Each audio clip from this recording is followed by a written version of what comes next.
ချင်းယူကြော်နဲ့ငကြော်နဲ့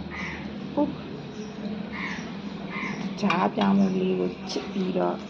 အချိုလေးကြော်ထားတယ်ဒါလေးကမုံရင်းဖြူလေးကြော်ထားတယ်ကောင်းလား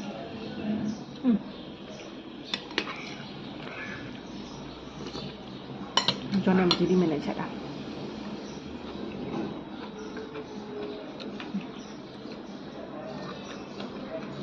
ကောင်းလားဒီမိနစ်ချက်အောင်